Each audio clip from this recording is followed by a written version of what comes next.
I'm Jamie from New Bedford Art Museum Artworks, and I'm talking with Carl Simmons, our community artist in residence, for today's Creative Convos. With the object stuff, it seems like a lot of found color. Like, do you like mixing color? Do you like finding color? Yeah, found color. Yeah, I mean, everything I get is like flea market stuff Yeah.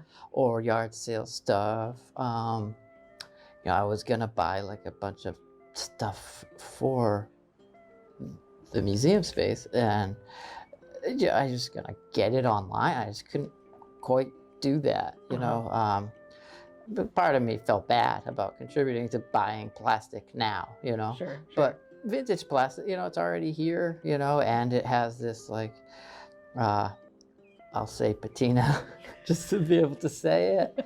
Maybe I'll say sustainability a little later or something like that. Oh, yes, the patina of plastic.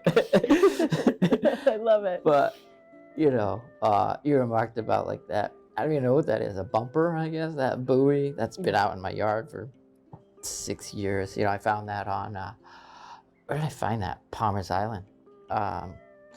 Just on the island, and washed up. Yeah. And I don't do that too much because I'm a kind of a germaphobe, so I don't do that as much as I used to too. But there aren't any germs at the flea market. I know that. So the flea market's like a cesspool. I love it. I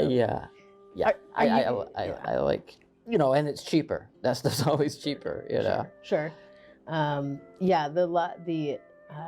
The sort of like faded plastic fruit, or like faded plastic fruit. It's just such a funny thing. Yeah. Do you have a system for collecting all these things from a flea market?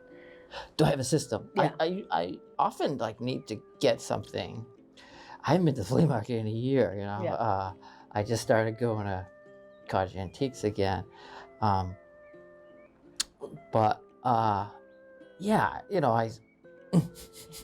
whenever you think about things you say more than once, it's so corny, but like, I think of the flea market as my art supply store in a way. Like I'll have something in mind and I'll go find what fits the bill, at the flea market at like mostly like Urban Johnson's booth corner of the Brook Street flea market is most specifically where I just go get stuff. And sometimes, a lot of times I just improvise and buy what he has, and buy what strikes my fancy. But a lot of times I'll have something in mind. I need something that spins, or I need something orange, or, I need something for this piece, a certain prop. And, it's good that I can't just get the thing, I think, probably, because my mind steps out of the way in that way, or it, the improvisation is probably better, when I just happen to be able to find. Yeah. Have you always been able to sort of like trust that intuition?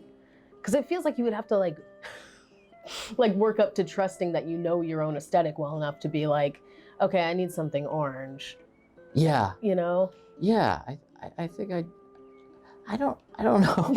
Hard to say I trust anything about my brain, Sure. But, I have like a very, I'll know it when I see it type of approach to all this stuff too. Like I can't quite figure out why, that thing, that blue bucket or that certain thing jumps out at me, but I know it when I see it, and then I'll use it, and that's not for a specific piece, but it winds up in 90% of my pieces or something. Yeah. So yeah, and that's what's great about too, like found shopping, I guess. You don't know what you're gonna find. You can't just go online and type in this thing and get it. Yeah. It's got to be what's there, and it's got to be what I can afford, and I don't have a big budget, of course. Yeah, the parameter. It seems like you work well with parameters. I do. I love limitations. Cool. Yeah.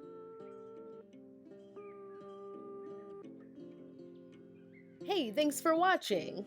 The Community Artist in Residence program is a collaboration between the Tamaqua Museum, New Bedford Historical Society, the Immigrants Assistance Center, and New Bedford Art Museum Artworks. To learn more about the program or our current artist in residence, Carl Simmons, please visit newbedfordart.org.